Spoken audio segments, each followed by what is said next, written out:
Sebelum acara dimulai, mari kita saksikan bersama video safety induction berikut ini.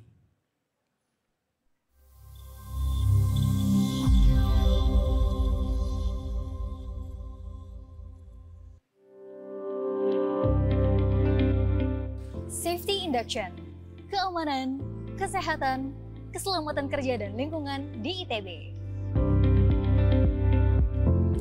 ITB berkomitmen untuk mencapai kinerja terbaik di bidang keamanan, kesehatan, keselamatan kerja dan lingkungan yang mencakup aset sumber daya manusia, bangunan, peralatan, dan kekayaan intelektual. Oleh karena itu, ITB mengharapkan kesadaran setiap individu yang berada di area ITB untuk turut berperan dalam mewujudkan kondisi keamanan, kesehatan, keselamatan kerja dan lingkungan yang kondusif dengan memenuhi pedoman keamanan dan K3 yang berlaku di lingkungan kampus ITB sebagai berikut. Setiap individu diminta untuk meluangkan waktu memahami lokasi kegiatan dengan melihat peta lokasi yang memuat jalur evakuasi, lokasi pintu darurat, tempat berkumpul darurat, tanda kedaruratan, lokasi pemadam api ringan, dan kotak P3K. Terdapat pintu darurat dan assembly point atau tempat berkumpul yang aman di setiap gedung. Jika diperlukan evakuasi, panitia pendamping atau satpam akan memandu. Setiap individu wajib turut menjaga kebersihan gedung dan area dalam ITB, serta membuang sampah pada tempat sampah yang telah disediakan. Setiap individu diimbau untuk tidak meninggalkan barang tanpa pengawasan karena alasan keamanan.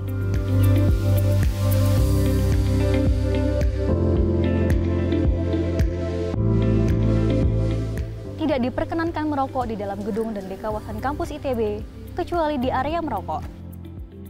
Pastikan puntung rokok mati sebelum membuang ke tempat sampah. Harap dipahami bahwa keberlangsungan kegiatan dan acara adalah di luar dari pelatihan keadaan darurat. Jika alarm tanda bahaya terdengar, maka nyata terjadi kondisi darurat.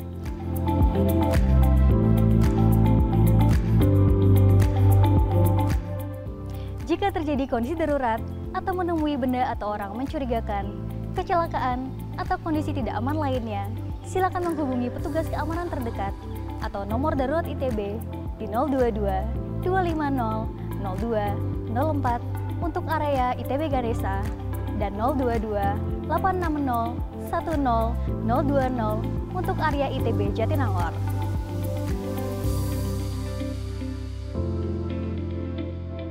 Demikian pedoman ini kami sampaikan. Terima kasih atas kerjasama dan perhatian Anda. Utamakan keamanan, kesehatan, keselamatan kerja, dan lingkungan.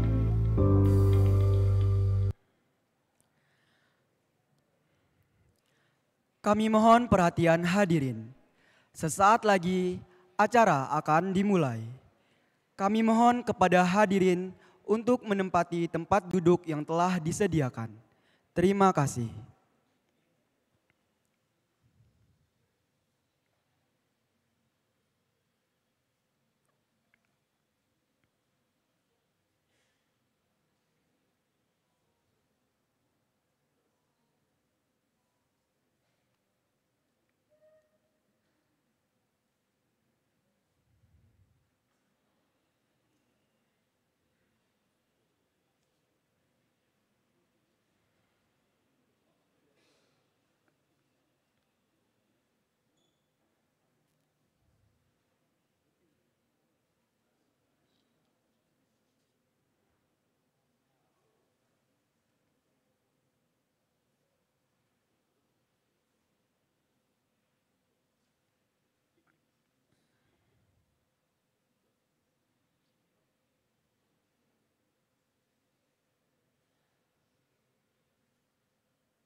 Kami mohon perhatian hadirin.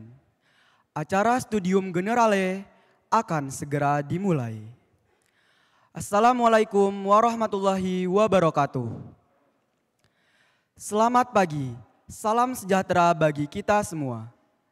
Pada hari ini, Rabu, 7 Februari 2024, kita akan mengikuti Studium Generale bersama dua pembicara, yaitu 1. Koordinator Mata Kuliah KU 4078 Studium Generale, Bapak Insinyur Henry Syamsuddin MSc PhD IPM, dengan topik Pengantar Studium Generale Semester 2 Tahun Akademik 2023-2024. 2. Dekan Fakultas Ilmu dan Teknologi Kebumian ITB dan merupakan guru besar bidang geodesi gempa bumi, Profesor Dr. Irwan Meilano ST MSc, dengan topik Gempa Bumi dan Potensi Kebencanaan di 2024. Acara hari ini akan diawali dengan menyanyikan lagu kebangsaan Indonesia Raya. Hadirin dimohon berdiri.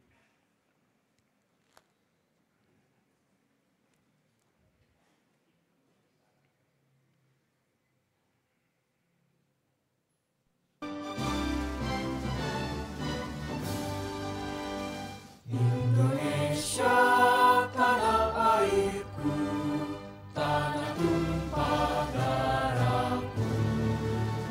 Di sanalah aku berdiri, jadi pandu ibuku. Indonesia, kebangsaanku, bangsa dan tanah airku. Marilah kita berseru, Indonesia bersatu. Hiduplah tanahku, hiduplah negeriku, bangsaku, rakyatku semuanya. Bangunlah jiwanya, bangunlah badannya, untuk Indonesia Raya.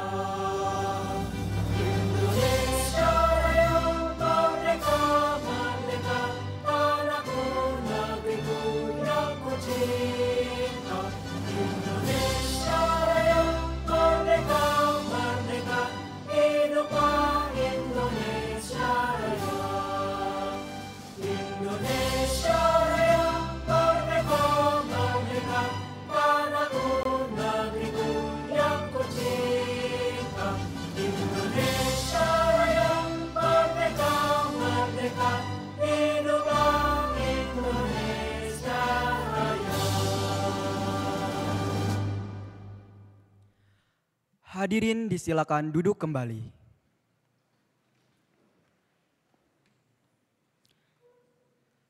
Selanjutnya, kita akan mengikuti penyampaian sambutan dari Sekretaris Institut Teknologi Bandung yang sekaligus akan membuka acara pada hari ini.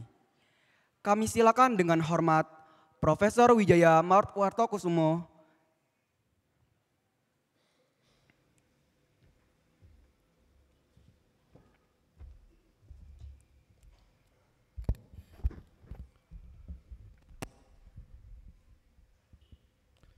Selamat pagi para hadirin yang saya banggakan, rekan-rekan mahasiswa, Bapak Ibu dosen, para kolega. Assalamualaikum warahmatullahi wabarakatuh. Salam sejahtera dan salam sehat ya buat kita semua ya. Apa kabar para mahasiswa semuanya? Gak denger? Baik-baik semua ya? Hari pertama nih, minggu pertama kuliah mestinya semangat ya. Baik, selamat berjumpa kembali di acara Studium Generale semester 2. Ini juga kita disiarkan langsung ke Cirebon dan Jatinangor ya. Jadi saya juga ingin menyapa rekan-rekan mahasiswa maupun kolega dosen yang berada di kampus Jatinangor, kampus Cirebon. Hari ini Bandung agak mendung, tapi mudah-mudahan suasana hati kita semangat. Baik, pada kesempatan ini saya ingin mengucapkan terima kasih kepada narasumber hari ini ada dua ya, Pak Hendri Samsudin, terima kasih buat pembekalannya nanti. Dan yang kedua adalah kolega saya ini, Profesor Irwan Melano. Pak Dekan, terima kasih ya Pak Dekan ya. Jadi hari ini ada topik yang menurut saya nih sangat relevan dengan Indonesia ya, gempa bumi dan potensi kegempaan tahun 2024. Sebagai negara yang terletak di daerah Ring of Fire, kelihatannya gempa itu akan menjadi salah satu bagian dari kehidupan kita ya. Jadi dalam rangka mensyukuri nikmat juga kita bisa punya eksistensi di daerah ini ya, kita harus pandai-pandai bergaul dengan semua yang terkait dengan apa yang terjadi di daerah ring api di Baik, hari ini kita punya kesempatan untuk berdiskusi dengan Pak Irwan. Saya kira ini topik yang menarik dan sangat amat relevan untuk 12 fakultas di ITB ini ya. Jadi kita sama-sama akan mendengarkan. Saya mengucapkan banyak terima kasih nih kepada dua narasumber kita, Pak Hendri, Pak Dekan, Pak Irwan Melano. Tentu saja saya juga ingin mengucapkan terima kasih kepada rekan-rekan yang mengorganisasikan kegiatan ini, baik dari Ditmawa, Pak Pras, Pak Epin, semuanya, dan rekan-rekan, Ibu Naomi dari Humas, dan juga rekan-rekan tim pendukung yang selalu setia mendampingi kita semua. Baik, dengan mengucapkan basmalah, saya buka secara formal pertemuan pertama Studium Generale pada semester 2 2003-2004. Bismillahirrahmanirrahim. Terima kasih, saya kembalikan ke pemandu acara. Waalaikumsalam warahmatullahi wabarakatuh.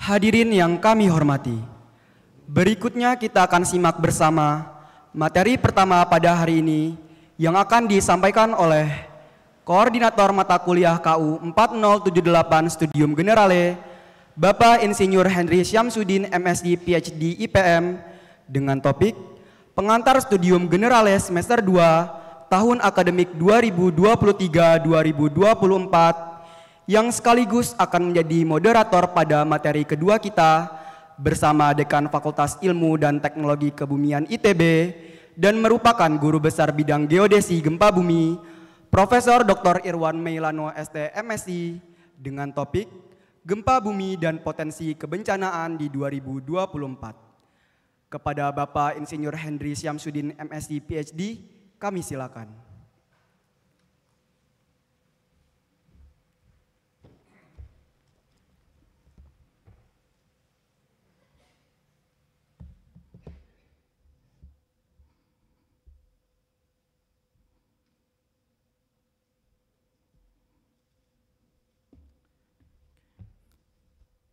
Assalamualaikum warahmatullahi wabarakatuh. Selamat pagi. Betul tadi kata Pak Wijaya ini perlu diulang. Selamat pagi. Oke, terima kasih atas kesempatannya yang sudah diberikan kepada saya.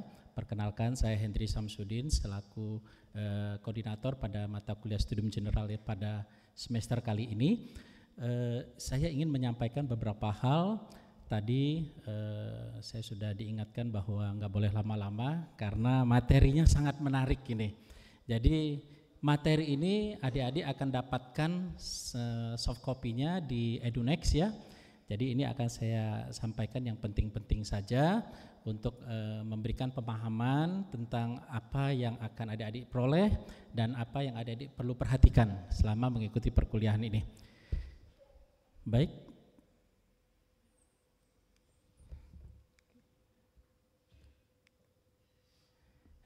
Kalau kita lihat di dalam slide ini memang kuliah ini adalah bersifat umum ya, di mana adik-adik diharapkan mendapatkan inspirasi dari pengalaman para pemateri-pemateri yang sudah diseleksi dengan sangat ketat oleh Sekretaris Institut, Humas dan seluruh dosen pengampu. Jadi harapannya adik-adik bisa memperoleh pemikiran-pemikiran mereka dan mendengarkan pengalaman-pengalaman yang menarik tentunya dan juga gagasan-gagasan dari para tokoh ini. Sehingga harapan kita semua adalah wawasan dari peserta studium general ini akan makin terbuka luas dan memunculkan atau menjadi pemantik ide-ide untuk apa yang adik-adik bisa lakukan selama adik-adik menempuh pendidikan di ITB dan juga nantinya setelah adik-adik lulus.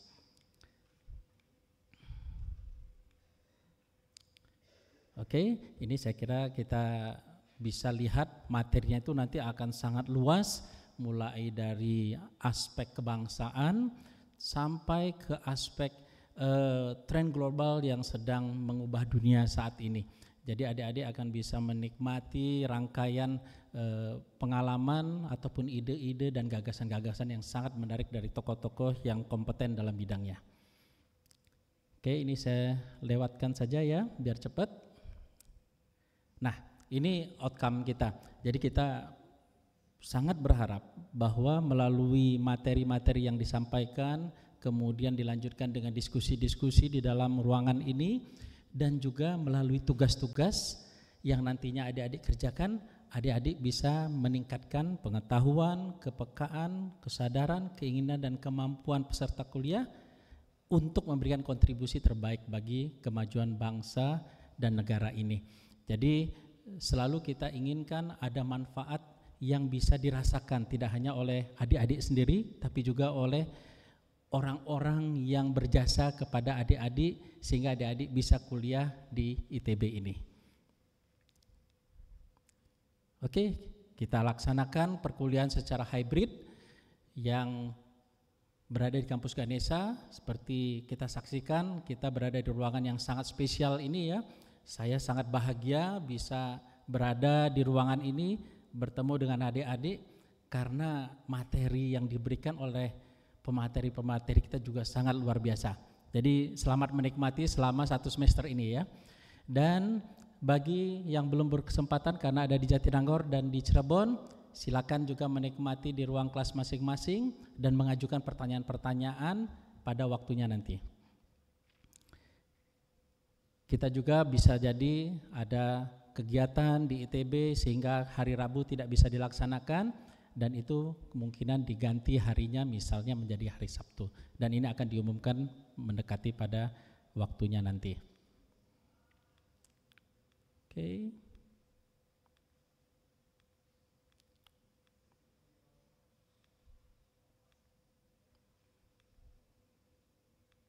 Daps. Saya ulang ya. Oke. Jadi untuk peserta yang sudah mendaftar seperti biasa adik-adik nanti isi tugas-tugasnya di Edunext ya. Dan untuk yang belum berhasil mendaftar kita persilakan untuk gabung di kelas sit-in. Ini ada kode tokennya ya. Jadi nanti ini juga akan disebarkan, adik-adik nggak perlu catat, takutnya salah juga itu I atau 1 gitu ya, yang di pangkal B itu. Dan yang penting adalah seluruh peserta sit-in berarti belum terdaftar secara resmi tetap diwajibkan untuk mengerjakan tugas dan mengumpulkan tugas-tugas tersebut di Edunext. Kemudian jika ada kendala, misalnya adik-adik tidak bisa hadir dalam perkuliahan karena sakit ya, atau karena keperluan yang sangat penting, maka diharapkan memberikan surat pemberitahuan melalui email. Itu ada alamatnya, kalau tidak dianggap adik-adik tidak hadir. Kalau tidak hadir nanti nilainya bisa berkurang. Kira-kira seperti itu ya. Jadi kita ada 10 kelas, nah ini saya tampilkan semua kelasnya. Dari kelas 1, kelas 2 ada Pak Ferry yang ada di depan saya, kemudian ada Pak Umar Hayam yang kebetulan lagi ada kegiatan lain, ada Pak Ade Engkus, ada Pak Ridwan juga ada di depan ini, dan juga Pak Ipin ada di depan, ada Pak Sony, kemudian ada Pak Pras dan Pak Hafiz. Untuk kelas 10 ini di Jatinangor ada Bu Alfi ya. Jadi kita punya 10 kelas. Nah, ini yang kami ingin ingatkan lagi bahwa penting untuk bagi adik-adik yang masih belum terdaftar secara resmi itu mengikuti semua tugas di EduNext dan mengumpulkan tugas-tugas tersebut. Oke, tugasnya seperti apa? 80% ini diambil dari resume tiap minggu. Jadi setelah adik-adik mengikuti materi, adik-adik diberikan kesempatan sampai nanti malam gitu ya, untuk membuat resume. Jadi ini mata kuliah yang paling gampang dan paling menarik. Karena adik-adik mendengarkan materi yang sangat bagus, sangat menarik dari pemateri, dan adik-adik tinggal merangkum saja. Apa yang sudah adik-adik dengarkan, adik-adik pahami, atau adik-adik search gitu ya, informasi tambahan, membuat resumenya. Tapi satu yang kami ingin ingatkan, dalam membuat resume ini, sebetulnya untuk mendapatkan nilai A dari mata kuliah ini sangat mudah dan sangat mungkin ya. Tapi kenapa kok ada yang dapat E gitu ya? Nah, ini salah satu penyebabnya, ditenggarai tugas tersebut dikerjakan secara berkelompok, kemudian di copy paste satu sama lain. Nah, ini sangat kami tidak harapkan. Kedua, adik-adik misalnya udah masukin aja keywordsnya gitu ya di ChatGPT, keluarlah resume makalah gitu, kan gampang sekarang, 10 detik langsung dapat makalahnya. Itu bisa ketahuan karena tim kita punya search engine, dan kalau ketahuan nilainya juga E. Jadi tidak worth it ya untuk menggunakan cara-cara yang kurang tepat atau tidak diizinkan ini dalam mengerjakan makalah. Kemudian nanti caranya seperti ini ya, saya tidak akan sampaikan, tapi penting satu hal, adik-adik ketika mengirimkan ke EduNext, tolong dicek kembali, sudah terkirim belum gitu filenya. Takutnya belum sempat disubmit, merasa sudah dikirim gitu ya, kan ini sangat umum ya. Kedua, di sana itu kan ada assignment. Nah, jangan sampai salah kirim. Sebetulnya ini tugas makalah tapi dikirimnya ke tugas resume. Jadi nanti pada saat diperiksa, wah tidak mengumpulkan makalah, padahal adik-adik sudah mengumpulkan makalah. Rupanya salah kirim ke folder yang tidak tepat. Oke, jadi setelah kirim, dicek kembali sudah tepat belum. Jadi hanya untuk memastikan saja. Oke. Nah, tugas resume seperti ini saya kira sudah biasa ya adik-adik dalam mengerjakan tugas-tugas makalah untuk memperhatikan struktur, substansi materi, bahasa yang baik dan benar, kerapihan, karena kita harapkan ketika adik-adik menulis itu adik merecall kembali, menstruktur kembali apa-apa yang adik pahami ketika mendengarkan materi tersebut. Ada satu tugas yang diberikan di akhir semester yang bentuknya berupa makalah, dan ini bobotnya cukup besar, 20% ya, dan ini berupa gagasan pribadi. Nah, tadi yang disampaikan di awal, adik-adik diharapkan terinspirasi ya, mendapatkan ide-ide, mendapatkan suatu gagasan yang ingin adik-adik tuangkan dari mungkin katakanlah ada 12 atau 14 materi yang diberikan selama satu semester. Adik boleh pilih salah satu dari itu, masukkan ide dan gagasan adik-adik. Apakah itu bisa merupakan suatu, oke, saya kayaknya tertarik nih untuk memperhatikan masalah gempa bumi nih yang kita akan saksikan hari ini, atau nanti masalah seni ataukah masalah ekonomi, bebas. Nah, ini adik-adik diberikan kesempatan, bisa juga merupakan kritik kalau adik-adik merasa kayaknya yang disampaikan ini ada yang lebih baik lagi, bisa jadi ya. Kemudian formatnya seperti halnya tugas, dikumpulkan dalam bentuk PDF di EduNext dan pada folder makalah tugas akhir ya, kuliah. Jangan salah. Nah, ini formatnya nanti silakan dibaca, nggak usah difoto, nggak apa-apa ya, nanti saya berikan ininya supaya waktunya lebih efektif. Nah, ini juga tadi saya sudah sampaikan, tidak menggunakan ChatGPT. Kalau terpaksa adik-adik misalnya gini, ada tabel ya, yang adik-adik rasa penting atau grafik yang rasanya penting untuk dimasukkan dalam tugas akhir makalah. Tolong disebutkan referensinya. Jadi tidak ambil plak gitu ya. Nah, itu tidak menghargai si pembuat itu dan kita anggap itu sebagai penjiplakan. Oke? Nah, itu jadi adik-adik harus biasakan untuk menuliskan sumbernya. Dan tadi konsekuensinya cukup berat ya, sayang kalau seandainya harus terjadi. Dan ini seringkali kita temukan, masih ada ketemu. Baik. Nah, penilaiannya simple, dari seluruh tugas resume kita kalikan 80% plus 20% dari tugas akhir atau makalah kuliah. Baik, ini beberapa poin ya yang saya akan tampilkan semua. Tadi sudah saya sempat singgung di awal bahwa untuk dapat nilai A gampang, tapi seringkali ngetiknya atau nulisnya itu asal-asalan gitu ya. Kadang-kadang kayak ini pointer atau apa gitu ya, tidak ada terlihat gitu pemahaman dalam saat penulisan tersebut. Nah itu yang membuat nilainya jadi drop. Kemudian lambat gini, santai nanti aja gitu ya, atau lupa gitu, sehingga terlambatnya 3 bulan gitu. Ini bukan terlambatnya 1 hari, bukan, sampai 3 bulan ada, langsung nilainya dropnya banyak.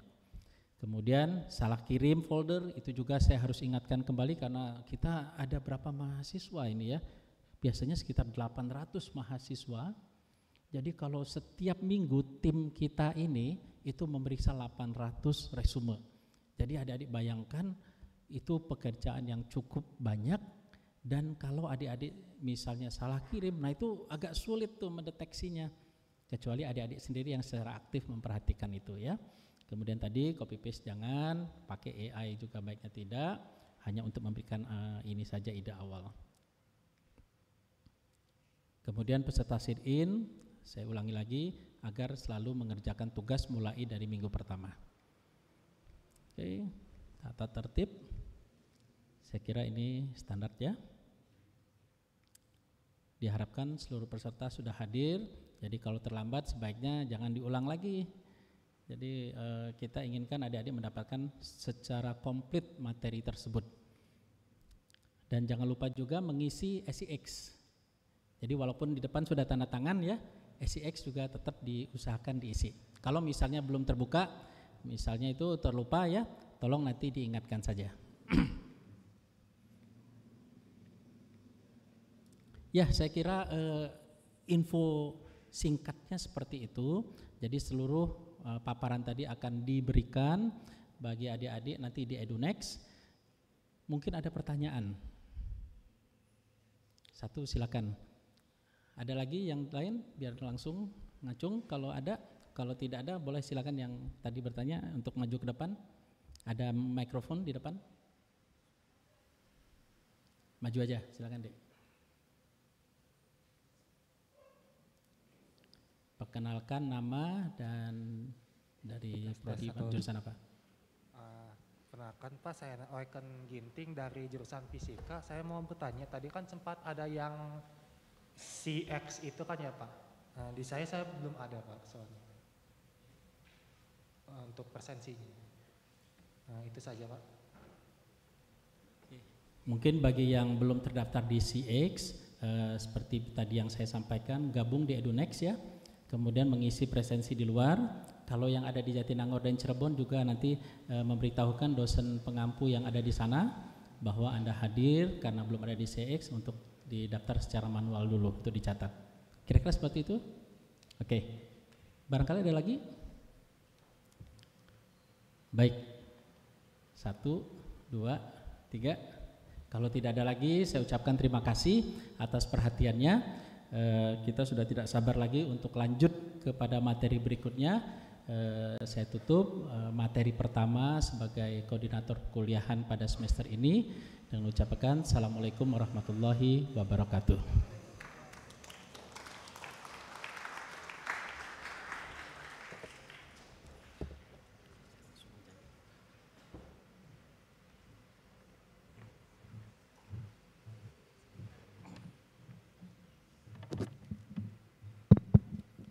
Oke, baik, saya lanjut berpindah peran nih sekarang sebagai moderator dan saya mengucapkan terima kasih yang sebesar-besarnya kepada narasumber kita, Prof. Irwan yang sudah hadir dan akan memberikan satu topik yang sangat menarik ya, sekaligus menegangkan ini karena terkait dengan gempa bumi dan potensi kebencanaan di 2024. Seperti yang kita ketahui, pada penghujung akhir tahun kemarin di 31 Desember kita merasakan sendiri ya.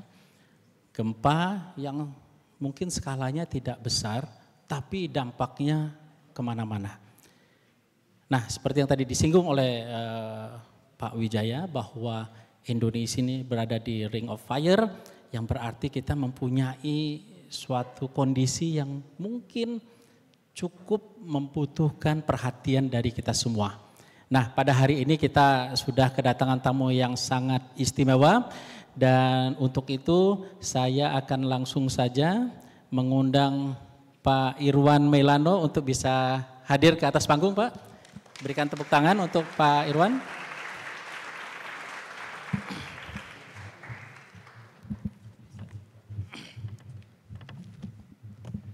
Oke, mungkin sebelum kita mulai, terima kasih Pak Irwan. Sehat, Pak? Alhamdulillah sehat, Alhamdulillah. terima kasih. Terima kasih. Ini saya lihat pagi ini Pak Irwan semangat sekali nih. Dan materinya pun saya lihat banyak yang akan ditampilkan. Jadi saya nggak berani panjang-panjang tadi menyampaikan materi karena kita sudah pasti tidak sabar. Mohon bisa ditampilkan barangkali sedikit slide tentang CV beliau. Sambil menunggu saya ingin sedikit bacakan. Prof. Irwan Mailano adalah dosen ITB sejak 1998 dan juga guru besar bidang geodesi gempa bumi. Beliau Ketua KK Sistem Spasial dan Kadaster Institut Teknologi Bandung, dan di sini Scopus H-indeksnya 23. Mungkin bagi mahasiswa apa sih artinya? Nah, itu mungkin untuk para dosen aja gitu ya, yang paham. Pak Irwan sejak 2006 sampai 2010 itu melakukan postdoctoral researcher di Nagoya University dalam seismologi, vulkanologi, dan disaster mitigation. Jadi ini beliau memang sangat mendalami bidang yang akan kita dengarkan pada pagi hari ini. Kemudian 2010 sampai sekarang Ketua Pokja, Kelompok Kerja Geodesi, Pusat Studi Gempa Nasional. Nah, ini juga sangat penting sebagai informasi kepada seluruh masyarakat dan juga pengambil kebijakan. Kemudian 2015 sampai 2020 Sekretaris LPPM, Lembaga Penelitian Pengabdian Masyarakat. Kemudian 2018-2020 Ketua Pusat Unggulan Iptek PUI, Sains dan Teknologi Gempa Bumi, ITB. Dan 2020 sampai sekarang Dekan Fakultas Ilmu dan Teknologi Kebumian ITB. Pendidikan beliau S1 dari ITB, dari Teknik Geodesi tahun 1997, kemudian Master of Science dan Doctor of Science-nya diperoleh dari Nagoya University. Dan penghargaannya ini banyak sekali yang sudah diperoleh oleh Prof. Irwan. Saya kira saya tidak bisa bacakan satu persatu. Kemudian publikasi di Q1 itu juga sangat banyak. Kalau peringkatannya, kalau paper adik-adik buat tugas akhir atau jurnal, cari yang Q1. Itu artinya kesohihannya paling tinggi gitu ya. Jadi seleksinya sangat ketat dan Pak Irwan sudah banyak publikasi di sana. Mungkin itu sedikit pengantar tentang CV Pak Irwan. Kalau kita bacakan mungkin habis 2 jam gitu ya. Kita mulai saja dengan materi. Pak Irwan, kami persilakan untuk menyampaikan materinya.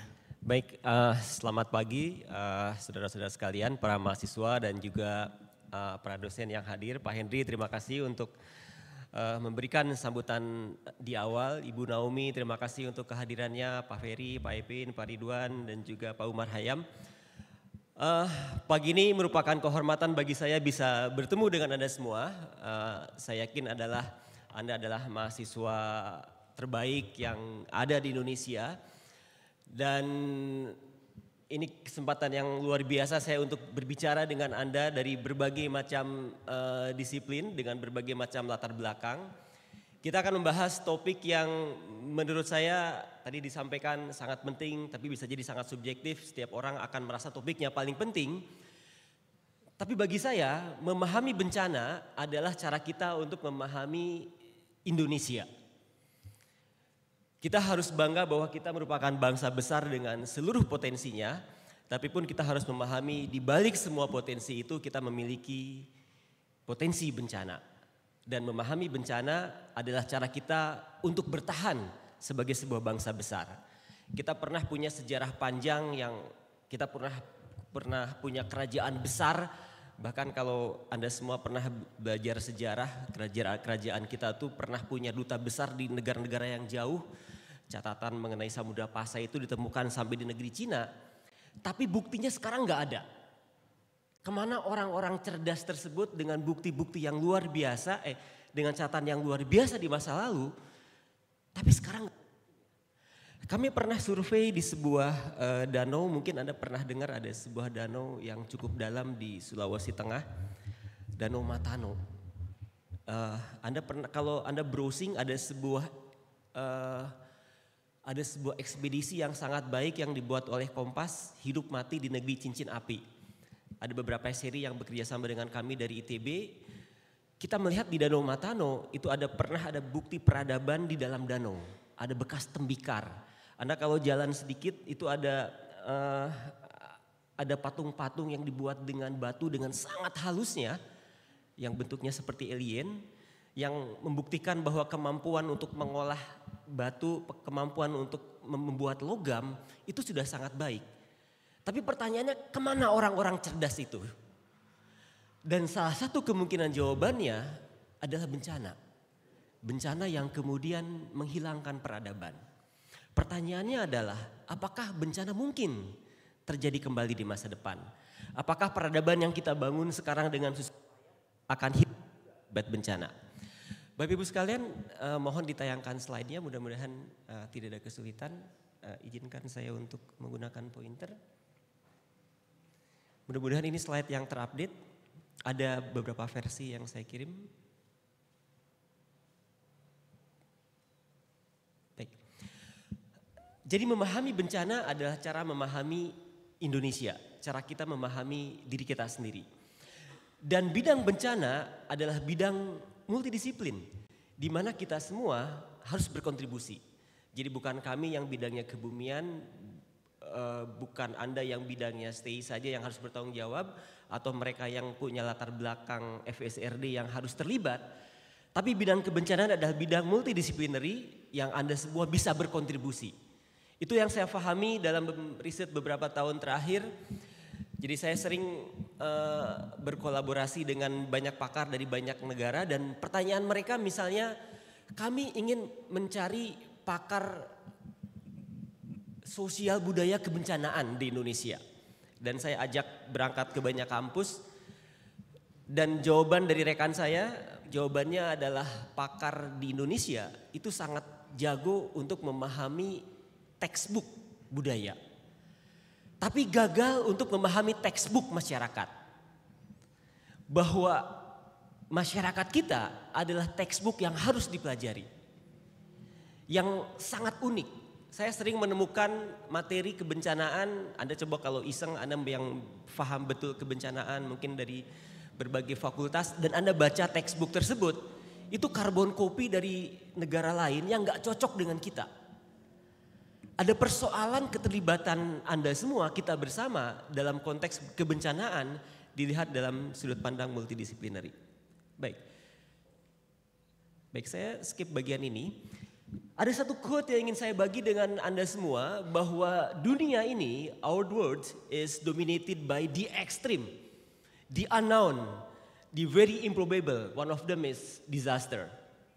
Kita harus berhadapan dengan hal-hal ini semua. Hal yang ekstrim, yang tidak kita ketahui, yang kemungkinannya kecil, the very improbable, but once it happen, it may cause significant numbers of casualties.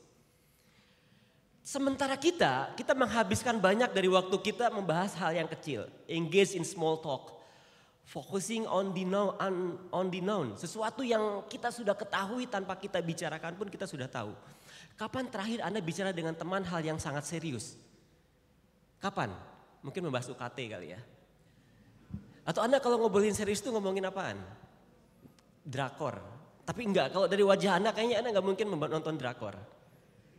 Kayaknya Anda lebih banyak membaca buku filsafat. Atau mungkin yang nanya aja yang baca filsafat tadi.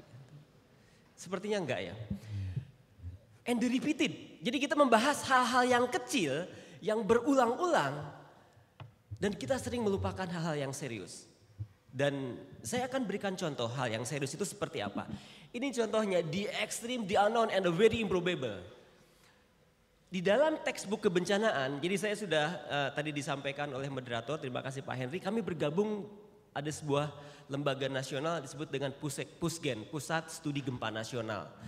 PUSGEN adalah sebuah lembaga yang terdiri dari banyak institusi termasuk BMKG di dalamnya, Badan Geologi, terus kemudian BIG, PUPR, BRIN, dan ITB adalah motor utamanya yang kita bersama-sama mendefinisikan sumber gempa di Indonesia. Ada beberapa guru besar dari FTTM terlibat, dari FTB, dari FTSL yang terlibat sebagai ketuanya Pak Prof. Ilik dari FTTM yang kemudian mendefinisikan sumber gempa di Indonesia. Jadi to some extent kita tahu di mana sumber gempa di Indonesia.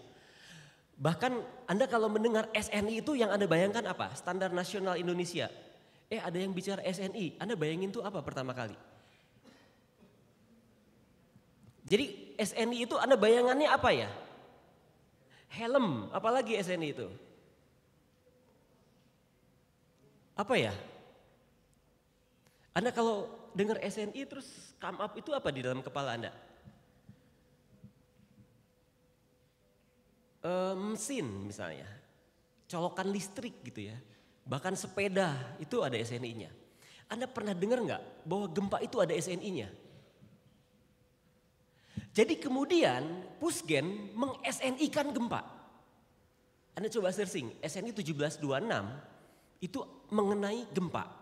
Apa yang di SNI-kan adalah bangunan tahan gempa yang termasuk di dalamnya sumber gempa. Itu produk dari PUSGEN. Jadi kita menstandarkan dengan tujuan gak sembarangan orang bicara, oh ada sumber gempa di bawah aula barat gitu ya. Itu kan akan jadi sesuatu yang sangat serius. Itu yang kami lakukan. Jadi sumber gempa diketahui sampai ada yang ekstrim di unknown yang kita gak tahu. Anda pernah dengar ada sebuah gempa Mamuju Majene tahun 2021 yang tidak pernah kita bayangkan, tidak ada dalam SNI gempa itu. Itu enggak ada. Dan itu banyak terjadi. Dan kemudian memaksa kami untuk membuat sebuah publikasi dan kesimpulan, Anda kalau baca paper itu, kesimpulan pertamanya kita enggak tahu ada sumber gempa di situ.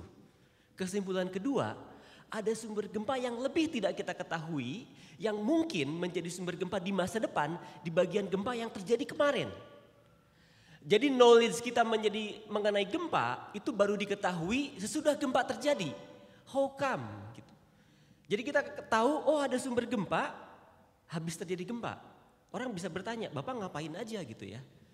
Kok ngasih tahu sumber gempa sesudah gempa terjadi? Itu yang terjadi dengan tadi diceritakan oleh Pak Prof. Wijaya. Ada gempa, Pak Henry juga, ada gempa di Sumedang. Apa yang terjadi sesudah gempa Sumedang? Anda kalau cukup jeli melihat perdebatan pakar. Ini namanya sumber gempanya sesar Sumedang. Oh bukan, namanya sesar CT. CT itu adalah sesar Tanjung Sari, C-nya adalah Cileunyi. Oh bukan juga, nama sesarnya adalah sesar yang berhubungan dengan sebuah sungai dekat dengan Tampomas. Yang artinya kita nggak tahu sampai itu kejadian. Itu persoalan yang serius sekali. Kenapa itu terjadi? Karena kebanyakan dari kita tidak put attention pada diri kita sendiri. Itu yang terjadi ratusan tahun yang lalu yang membuat peradaban kita hilang. Apakah kita akan membuat itu terjadi kembali di masa depan? Karena gempa yang pernah terjadi itu pasti pernah terjadi zaman dahulu dan pasti terjadi kembali di masa depan. Saya akan katakan satu rahasia bahwa gempa yang terjadi itu pasti akan terjadi lagi di masa depan dan pernah terjadi di masa lalu. Ini contoh yang lain, contoh the extreme, the unknown, dan the very improbable. Ini ditulis oleh rekan kami, yaitu Krakatau. Tidak pernah kita membayangkan bahwa bahaya dari Krakatau itu adalah longsoran sebelum letusan. Pernah dengar nggak letusan Krakatau yang mengakibatkan tsunami tahun 1800-an? Kita tahu semua ada modelnya dan kemudian korbannya banyak. Tapi kita tidak pernah membayangkan Ini gunungnya belum meletus, sudah ada flank collapse dan failures yang mengakibatkan longsor. Dan korbannya cukup banyak. Terjadi di maghrib-maghrib. Orang lagi main band dan korbannya signifikan. Ini contoh yang lain. The unknown. Anda pernah membayangkan, ini cerita paper ini cukup menarik. Ini paper yang terbit di Nature oleh mahasiswa S3 kami. Jadi kami ingin melihat bagaimana tektonik di Pulau Jawa. Kita pengen tahu Jawa ini sekarang lagi ngapain gitu ya. Apakah lagi ada accumulated energy yang berpotensi gempa. Terus kita analisis data di situ. Data yang diolah lebih dari 10 tahun. Kita pasang stasiun pengamatan, ada seismometer, ada GPS yang dikelola BMKG dan BIG, Badan Informasi Geospasial. Pada saat kita menganalisis data, kita dapat signal yang kita deteksi itu adalah pergerakan Pulau Jawa. Jadi kita ini bergerak itu, kita lagi nggak diem ya. Ada yang pernah tahu nggak bahwa Jawa itu bergerak 2,3 cm ke arah timur? Ada yang pernah per tahun? Ada yang pernah ngasih tahu Anda seperti itu enggak ya? Bahwa kita ini nggak diem gitu ya. Kita itu bergerak 2,3 cm ke arah timur, sedikit ke selatan. Beberapa tempat bergerak lebih cepat. Kita pengen tahu seberapa cepat pergerakan itu untuk melihat ada pengaruh yang sangat lokal yang mungkin diakibatkan oleh sumber gempa.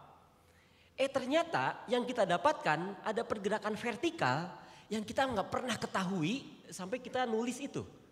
Sampai saya minta mahasiswa saya coba analisis data di Pulau Jawa untuk melihat pergerakan horizontal Pulau Jawa, mengkonfirmasi apa yang knowledge yang diketahui sebelumnya, yang muncul ternyata hal yang berbeda. Yang kita dapatkan ternyata utara Pulau Jawa itu turun, sinking. Kita nggak tahu penyebabnya, mungkin banyak hal. Tapi faktanya, kenapa di bagian utara yang turun? Pantasnya di selatan. Kalau itu karena tektonik. Pengaruh Australian Plate menekan Pulau Jawa harusnya membuat kita drag down ke bawah gitu ya. Jadi Australian Plate itu kan mendorong kita kecepatannya 7 cm mendekat ke Pulau Jawa. Kitanya bergerak ke arah timur, tekanan dari utara itu akan membuat kita turun ke bawah. Karena Australianya akhirnya bergerak ke kita terus dia turun ke bawah kita. Subducting beneath us gitu. Harusnya kita kan ikut turun kan. Tapi pantasnya di selatan dong. Di Pangandaran, kemudian di Pacitan gitu yang turun. Ini yang turun di utara. Apa implikasinya? Implikasinya banyak banget. Daerah yang banjir di utara, dari mulai Subang, Majalengka, terus kemudian Cirebon, itu tambah luas. Semarang misalnya. Jadi kita menemukan fenomena land subsidence, rate-nya sangat signifikan. Beberapa tempat lebih cepat dari 20 cm per tahun. 5 tahun udah semeter. Kita nggak tahu penyebabnya. Salah satu kandidatnya adalah pengambilan air tanah yang berlebihan. Jadi ada fenomena the unknown. Begitu kita nulis paper, kita nggak tahu penyebabnya, kita publish papernya dengan tujuan kita mau sharing data. Kalau Anda tertarik, jadi paper itu paper yang tujuannya kita nggak cuma ngasih data, menjelaskan fenomena, kita belum tahu penjelasannya, mungkin nanti anak mining bisa menjelaskan lebih baik, mungkin anak desain bisa menjelaskan dengan lebih baik, who knows gitu. Tetapi fenomena itu begitu real bahwa kita sinking di bagian utara, sesuatu yang tidak kita pahami sampai itu terjadi. Itu yang saya sebutkan the extreme and the unknown dan the very improbables. Ada 4 hal yang ingin saya diskusikan, mohon maaf, mudah-mudahan saya tidak menghabiskan waktu terlalu lama. Saya akan cerita sedikit mengenai bencana. Ada poin yang kedua, memahami sumber bencana dan mengestimasi risiko. Dan yang ketiga, saya akan mengajak Anda untuk berdiskusi apa yang bisa kita lakukan. Dan tadi diminta oleh Pak Henry Anda membuat resume. Ini resumenya, ini kesimpulan yang bisa Anda ambil. Saya khawatir saya nggak sempat menyelesaikan seluruh slide, ada 40 slide. Jadi saya kasih kesimpulan di awal, just in case saya cuma habis di poin kedua, paling tidak tugas saya sudah selesai, kesimpulannya sudah saya berikan gitu ya. Kesimpulan pertama, ini yang harus Anda pahami. Saya bukan ekonomis, tapi kebetulan kami punya tim yang di ITB itu ada prodi yang keren namanya aktuaria. Kami bekerja dengan rekan-rekan aktuaria dan juga teman-teman dari SBM. Kita menghitung kerugian ekonomi akibat bencana per tahun, annually. Dan kita come up dengan numbers 21 triliun per tahun. Bayangkan 21 triliun per tahun itu hilang. Yang harus di-spending oleh negara itu 21 triliun. Negara menyiapkan dana 3-8 triliun untuk bencana. Yang artinya sisanya lebih dari belasan triliun itu harus diambil dari sektor yang lain. Hak Anda untuk mendapatkan pendidikan yang layak mungkin disalurkan untuk bencana. Karena ada gap antara dana yang disiapkan dengan dana yang dikeluarkan. Itu bukan bidang saya, tapi seperti saya sampaikan bahwa bencana adalah bidang multidisiplinary. Yang kedua, ini rahasia kita semua, bahwa kita sudah tahu, para pakar sudah tahu sumber gempa itu di mana aja. Kita menghindari mengatakan prediksi, tetapi sains tanpa kemampuan prediksi itu bukan sains. Anda kalau ada yang nanya, Anda kalau pernah baca media, atau kalau ada bertanya ke saya di luaran, Pak, gempa bisa diprediksi atau enggak? Maka default jawaban itu enggak. Rahasianya itu bisa, hanya untuk di sini aja. Karena kalau nggak bisa, terus ngapain? For the last 20 years I've been working on the earthquakes gitu ya. Kita melakukan itu semua kalau nggak bisa diprediksi. Jadi bisa, tapi ada disclaimer-nya. Apa yang bisa kita bisa prediksi? Yang kita bisa prediksi, kita bisa tahu lokasinya. Rahasia, jangan dibilang ke orang-orang di luar. Kita bisa tahu magnitudonya. Dan lebih jauh, kita bisa tahu mekanismenya, kita bisa tahu periodisasinya. Itu gak akan saya bilang di media, saya cerita buat Anda semua. Tapi Anda kan nanti curcol, Anda bikin status di Instagram. Kata Pak Irwan bisa loh katanya. Atau Anda gak pakai Instagram ya? Anda itu generasi apa ya? Twitter ya? Saya gak punya, saya punya Twitter kayaknya pernah bikin, cuman enggak ya.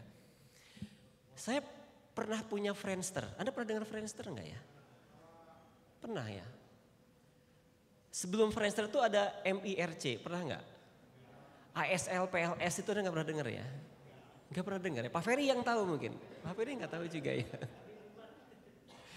Baby boomer ya. Instagram. Anda enggak usah bilang-bilang itu di Instagram. Kemudian yang ketiga, dengan rekan-rekan dari multidisciplinary, kita menghitung resiko. Kita menghitung resiko Bapak Ibu sekalian. Saudara-saudara semua.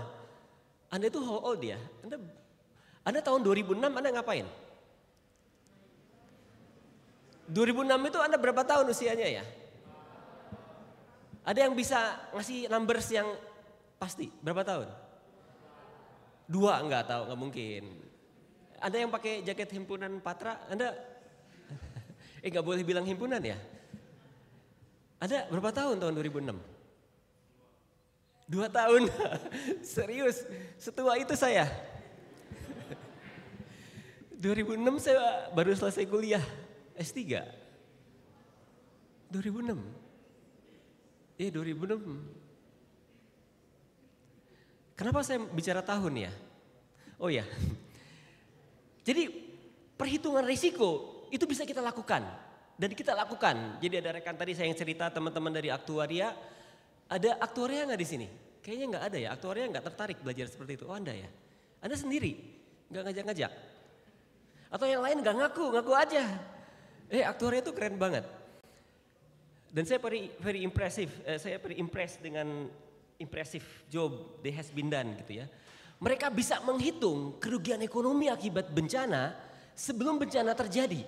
Jadi kita sudah bisa menghitung Bandung itu akan mendapat kerugian berapa. Angkanya di angka 42 triliun kalau ada gempa di sesar Lembang. Kita sudah menghitung jumlah korban jiwa. Jangan bilang-bilang ada 11.000 yang akan meninggal. Kita sudah menghitung berapa kebutuhan pengungsian. Kita sudah bisa menghitung berapa lama orang harus perlu tinggal di pengungsian, di mana lokasinya. Dan kemungkinan lapangan Aula Barat akan jadi tempat pengungsian bagi mereka yang berasal dari Balubur. Anda bisa bayangin nggak? Anda harus membantu dan Anda harus terlibat membantu. Setiap terjadi bencana, kampus itu akan menjadi wilayah di mana masyarakat butuh pertolongan. Gempa 2006, UGM menjadi tempat. Gempa 2004, Unsyah, USK, jadi tempat di mana shelter. Kita sudah bisa mengkalkulir itu dan kita sudah lakukan. Dan terakhir, ini yang saya mudah-mudahan saya sampai ke slide yang terakhir, tapi paling tidak saya sudah menyampaikan kesimpulannya. Bahwa Anda bisa contribute apapun Anda belajar sekarang. Ada yang belajar ilmu yang susah banget gitu ya. Di ITB itu paling susah tuh apa ya? Ada bisa mengklaim bahwa bidang saya paling sulit itu bidang apa? Yang pasti bukan bidang saya ya. Bidang yang paling sulit itu bidang apa ya? Fisika kayaknya ya paling susah ya. Bener enggak Mas, Om yang tadi bertanya? Dengan kepakaran Anda bisa terlibat dalam kebencanaan. Karena ada dua dimensi di mana Anda bisa contribute. Anda bisa contribute di dimensi fisis atau dimensi yang kedua, dimensi manusia. Mudah-mudahan saya sampai ke slide tersebut. Baik, ini beberapa referensi yang Anda bisa baca, beberapa buku yang kami buat. Yang sebelah kiri adalah lebih serius, Geohazard Indonesia. Kami buat publikasi ini, Anda bisa freely download. Yang di tengah yang tadi saya ceritakan menjadi SNI 1726 tahun 2019, Peta Sumber dan Bahaya Gempa Indonesia. Kemudian yang sebelah kanan itu adalah buku yang kami buat sesudah kami survei di Lombok sesudah gempa 2018. Baik, saya akan mulai dengan cerita mengenai bencana. Biasanya, jadi kalau saya termasuk bidang hard science. Bidang hard science itu kalau ke lapangan kita nggak mau ketemu orang. Karena takut ditanya. Kalau ditanya terus jawabannya salah. Dan kadang-kadang kan kita kalau ditanya itu bertendensi jutek ya. Bener nggak sih? Paling nggak anak saya gitu ya. Anak saya mahasiswa juga. Kalau ditanya itu kan jawabannya pendek. Udah makan belum? Udah gitu ya. Dan khawatir, saya pun begitu ke lapangan terus ada orang nanya, Bapak lagi ngapain? Ngukur. Yang ditanya kan BT kan ya. Tetapi itu dulu, sampai kemudian saya paham bahwa masyarakat itu demanding the answer. Kita perlu menjelaskan pada publik, karena kalau kita tidak bisa menjelaskan, somebody else will. Seseorang akan menjelaskan kepada publik, dan bisa jadi penjelasannya salah. Jadi Anda punya kewajiban untuk memberikan informasi dengan benar. Karena kalau Anda tidak memberikan informasi, seseorang out of nowhere itu akan memberikan penjelasan pada masyarakat. Dan bisa jadi penjelasannya salah. Dan itu yang kami lakukan, kami bertemu dengan Ibu Hawa, beliau guru SMA. Dan Ibu Hawa adalah seseorang yang kemudian harus pindah ke Lombok akibat konflik. Anda mungkin pernah cerita, dulu kita pernah konflik di Anbom.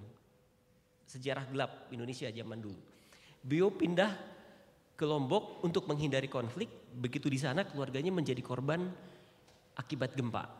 Dan pertanyaan yang disampaikan, Bapak, kenapa wilayah kami terdampak gempa?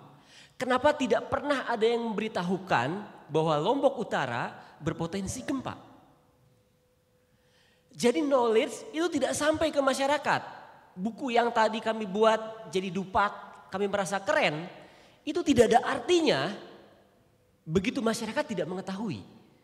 Dan yang membuat sedih, pertanyaan yang sama kami ajukan di Cugenang. Anda mesti tahu ya, Cugenang itu satu desa di kaki Gunung Gede yang terdampak gempa Cianjur. Kami bertanya pada warga di Cugenang, jawabannya persis sama.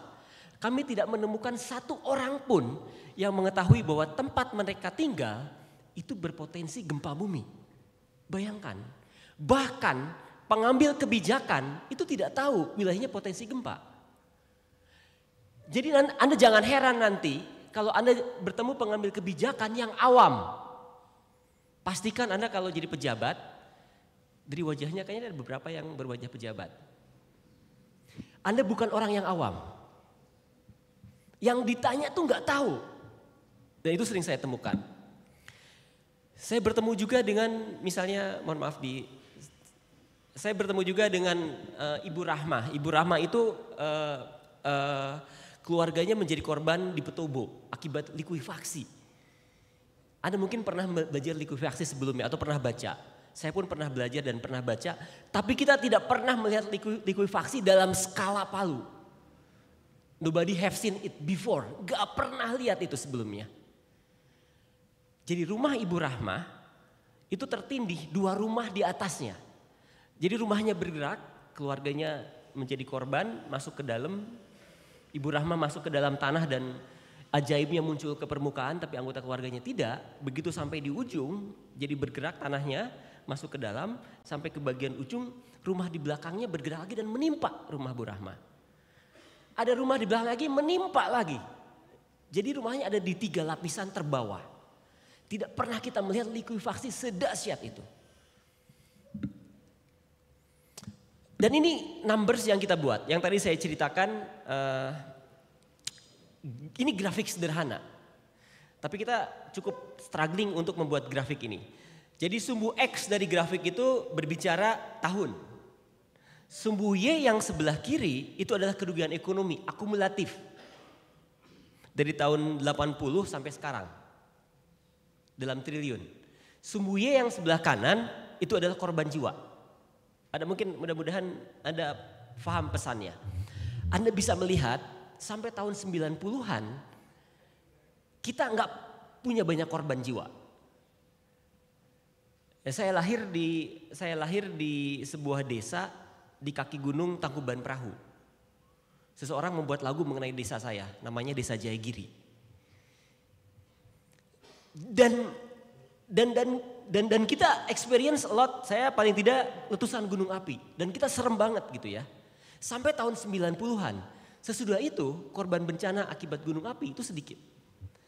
Tetapi ternyata ada bencana yang tiba-tiba meningkat sejak tahun 2000-an. Korban jiwa tiba-tiba loncat. How come gitu ya? 2000-an itu mungkin Anda lahir kali ya. Kalau 2006 Anda 2 tahun. Itu tiba-tiba bencana loncat. Anda tidak mengalami periode yang damai tanpa bencana. Itu tahun-tahun zaman saya. Dan kemudian itu terus meningkat. Jadi in term of economic losses yang sebelah kiri dan in term of korban jiwa itu pun meningkat. Dan ketika breakdown, ini annual lossesnya. Mana kontributor terbesar? Ini kami dengan rekan-rekan dari aktuaria menghitung ini. Ternyata kontributor terbesar itu adalah gempa dan tsunami. Per tahun. Yang kedua, ini yang kami sangat surprising. Dan Anda mungkin jarang melihat data ini di sumber yang lain. Tapi kami calculate ini dengan sangat hati-hati. Kami publikasikan dalam bentuk buku. Yang nomor 2 adalah kebakaran lahan dan hutan, saudara-saudara sekalian. Bencana yang kita sebut sebagai bencana kekinian. Tahun 90 kita nggak pernah dengar ada hutan kebakar. Sekarang setiap musim kemarau pasti terbakar. Yang ketiga adalah banjir. Kemudian baru letusan gunung api, landslide, kekeringan, storm dan wave. Jadi ada bencana yang zaman dulu nggak pernah ada. Kalau gempa bumi itu zaman dulu sudah ada. Itu kebakaran lahan dan hutan yang mengakibatkan kita mendapatkan kerugian sangat signifikan setiap tahunnya. Dan saya tidak aneh kalau suatu saat dia akan menjadi bencana nomor 1. Kemudian kami breakdown lagi untuk melihat per tahun per bencana. Jadi kita pengen tahu mana bencana yang baru muncul tahun 90-an. Anda bisa melihat yaitu kebakaran lahan dan hutan. Tahun 80-an itu nggak pernah ada. Jadi kemudian yang menarik itu tahun 2000-an itu kebakaran lahan dan hutan itu sedikit. Dan kami diskusi dengan ahli meteorologi di tempat kami. Dan akhirnya kita menemukan publikasi yang baik. Bahwa di tahun 2000-an itu adalah global warming hiatus. Jadi kemudian ada pelambatan global warming. Ya, pesan lainnya bahwa bencana kebakaran lahan dan hutan closely related to global warming. Jadi climate change itu meningkatkan potensi kebakaran lahan dan hutan. Baik, saya akan bicara sedikit mengenai gempa Sumedang. Saudara-saudara sekalian, bagi Anda yang pernah baca-baca textbook gempa, jadi kami survei 2 minggu sesudah gempa Sumedang. Gempa 4,8 itu gempa kecil. Ada orang mengkategorikan itu bukan gempa, bahkan bukan skala medium sekalipun. Anda pernah mendengar mungkin ada yang disebut mega trust. Mega itu adalah gempa yang di atas skala 8. Mekanismenya trusting. Itu gempa mega. Kenapa disebut mega? Karena beyond big gitu. Lebih besar daripada big, bigger than big, disebut sebagai mega. Kemudian 7 skala besar, kemudian moderate. Kemudian ada small earthquakes di bawah 5. Jadi bayangkan gempa kecil itu bisa merusak. Kami yang bekerja di Pusgen bahkan tidak mendefinisikan gempa di bawah 5,5. Kita sebut sebagai gempa background. Background itu bisa terjadi di mana saja dengan asumsi tidak merusak.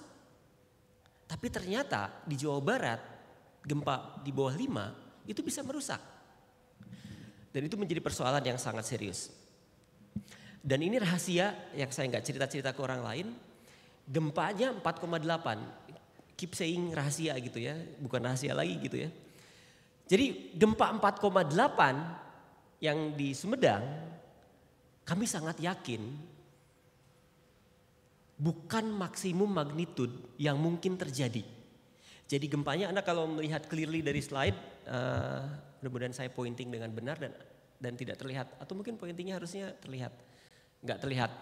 Jadi Anda kalau melihat ada star yang di atas di slide yang sebelah kiri gitu ya, itu kemungkinan lokasi dari gempa 31 Desember kemarin. Terus Anda melihat ada garis. Jadi gempa itu bukan titik tapi bidang. Semakin besar gempanya, bidangnya semakin panjang. Gitu. Garis itu bicara bidang. Nah gempa 4,8 itu kayaknya bidang yang kecil. Tapi ternyata garisnya panjang. Ini dari referensi dari Badan Geologi dan BMKG pun setuju. Yang artinya ada potensi gempa yang belum terjadi di Sumedang. Yang artinya kita tidak heran dalam beberapa waktu ke depan ada gempa yang mirip dengan gempa Sumedang 2023 bulan Desember atau bahkan lebih besar dari gempa itu. Bukan sesuatu yang tidak mungkin. Karena sumber gempanya tidak sekecil itu seharusnya. Tapi pertanyaan yang bisa diajukan, lantas buat apa kita tahu itu? Buat apa kita tahu resiko ke depan? Jawabannya sederhana, agar resiko bencana tidak jadi bencana.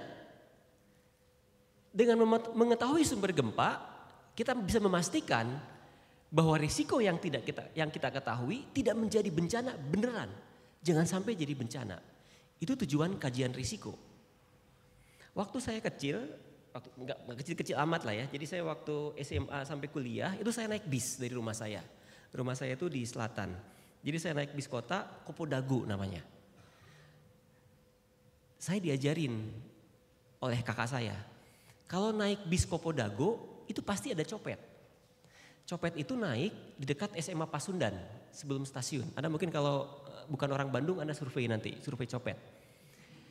Itu naiknya di SMA Pasundan sebelum stasiun, nanti turunnya di viaduk. 2 di depan, 2 di belakang. Nanti dia mepet di tengah. Saya udah tahu, oh itu copet naik. Si ibu kecopetan. Itu yang disebut dengan risiko. Kita mengetahui ada copet. Dengan tujuannya kita nggak kecopetan. Bukan tujuannya biar si ibu kecopetan, bukan. Paling enggak kita tidak, itu tujuannya risiko.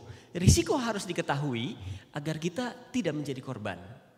Itu yang kami lakukan bersama-sama dengan tim di ITB.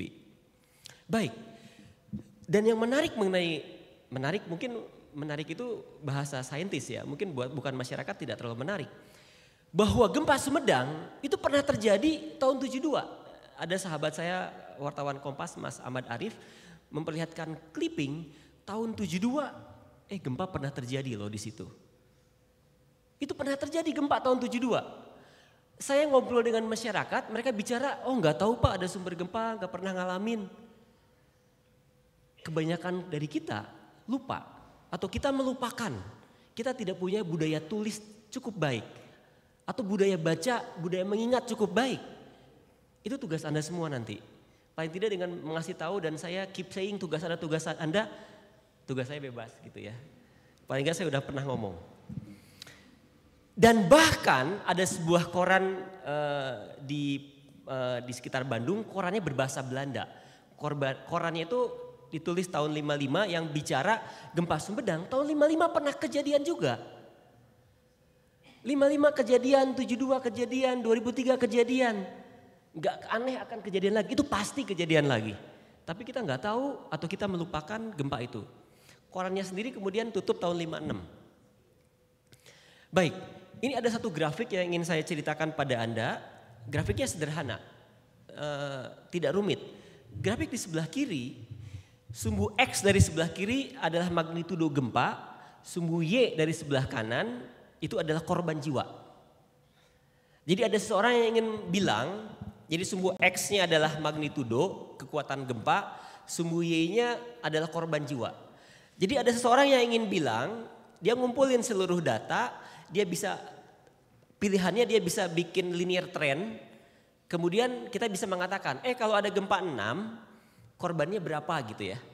Itu idenya gitu ya, mengeneral. Jadi dan itu berbasiskan pada empiris. Jadi empiris dikumpulkan gitu ya.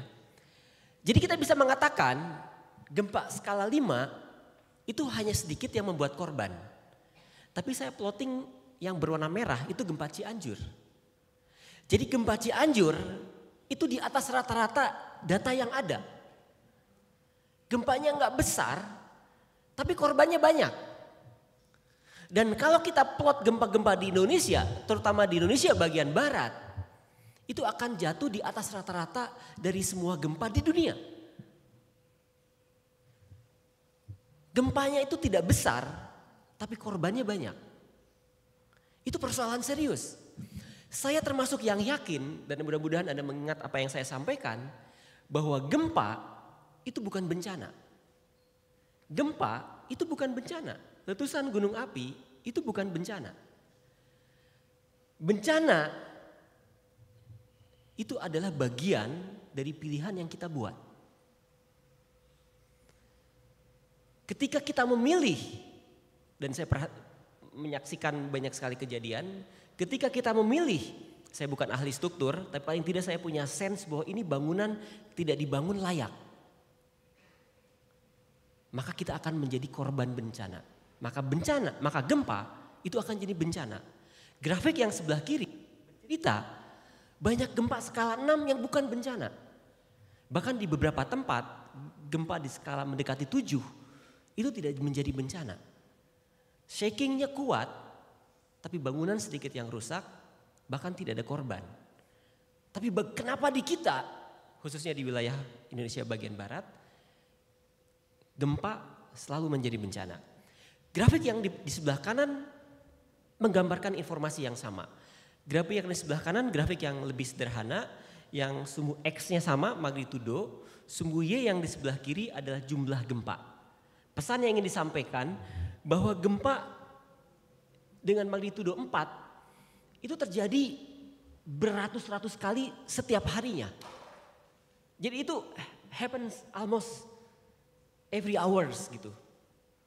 Tetapi kemudian ada grafik yang di sebelah kanan sumbu Y-nya bahwa persentase damage-nya tidak mungkin 0, tapi very low.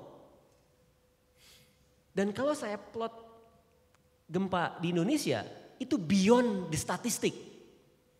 Jadi gempa kita itu pecicilan dari pola yang ada di dunia. Itu PR Anda semua lagi. Anda kan within 2 or 3 years itu akan jadi scientist, engineers.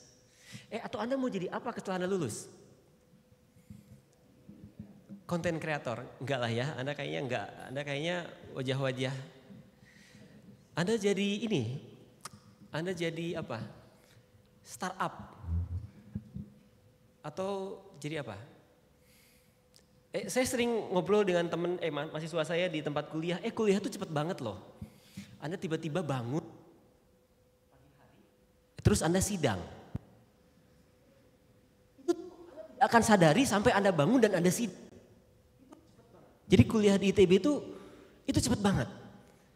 Tiba-tiba Anda bangun terus, saya jadwalnya hari ini di sidang Pak Ferry. Ditanya Bu Naomi gitu. Itu terjadi, itu cepet banget. Anda harus enjoy kehidupan Anda di kampus. Nikmati sebaik mungkin dengan melakukan salah satu hal yang positif selain belajar. Kalau belajar itu pasti by default Anda belajar ya, kelihatannya sih ya. Atau enggak kali ya. Anda harus melakukan hal-hal yang Anda ingin lakukan saat jadi mahasiswa. Ada satu nasihat dari Freddie Mercury. Spread your wings and fly away gitu ya. Kepakan sayap dan terbanglah. Saatnya sekarang.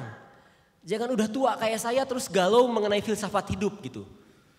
Itu udah nggak pantas. Anda kalau mau galau filsafat hidup, saya memilih untuk beragama tidak beragama, saya memilih untuk demokrasinya seperti apa, itu sekarang. Jangan Anda punya anak, saya mau healing kontemplasi, itu udah lewat. Lakukan sekarang. Anda mau dialektika, lakukan sekarang. Anda mau naik puncak gunung, itu sekarang. Anda harus, dan saya selalu sarankan kepada mahasiswa saya, Anda harus melakukan perjalanan. Anda coba naik kereta kemana, bertemu dengan orang baru, di lokasi yang baru, jadilah minoritas. Jadilah minoritas, itu akan membangun awareness. Anda kan mungkin, atau Anda selalu jadi minoritas. Anda selalu yang terbaik di kelas kali ya waktu dulu. Anda harus selalu menjadi 3 besar, Anda selalu menjadi minoritas kali ya. Jadilah minoritas di lingkungan baru yang Anda gak ngerti bahasanya, itu akan membangun wisdom. Gunakan kesempatan itu sebaik mungkin. Pak Irwan, waktunya 4 menit lagi Pak. 4 menit, baik terima kasih. Saya sudah sampai kesimpulan soalnya.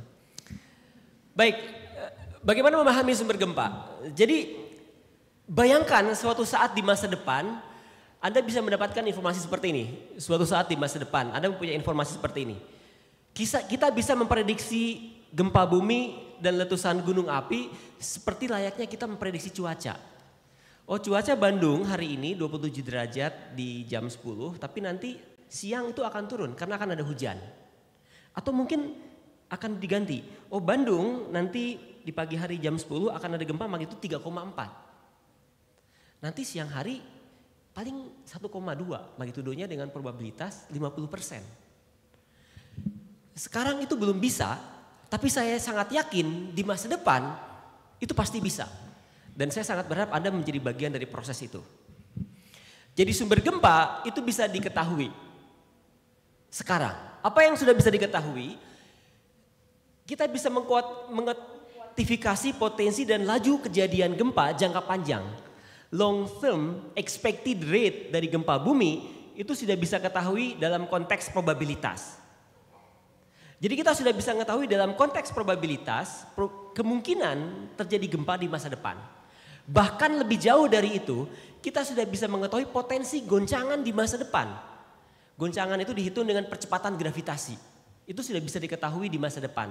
Yang artinya kalau kita bisa mengetahui aula barat akan bergoncang seberapa kuat dalam konteks percepatan gravitasi, kita bisa mengetahui aula barat akan rusak atau tidak rusak. Kalau ada yang sedang kuliah di aula barat akan jadi seperti apa gitu ya. Itu sudah bisa diketahui. Itu yang sudah diketahui sains modern saat ini. Nanti challenge-nya itu adalah di nomor 1. Memperkecil windows probability-nya. Jadi kalau sekarang probability-nya mungkin baru 10 tahun, kita akan keluar dengan angka yang lebih baik di masa depan. Itu yang sedang kami lakukan. Kenapa itu bisa dilakukan? Karena kita punya data observasi yang baik, bagaimana akumulasi energi yang terkumpul saat ini. Jadi gempa adalah sudden release dari energi di bawah permukaan bumi. Jadi sudden release dari energi yang terkumpul akibat proses tektonik yang panjang dilepaskan tiba-tiba sebagai gempa bumi, itu yang disebut gempa.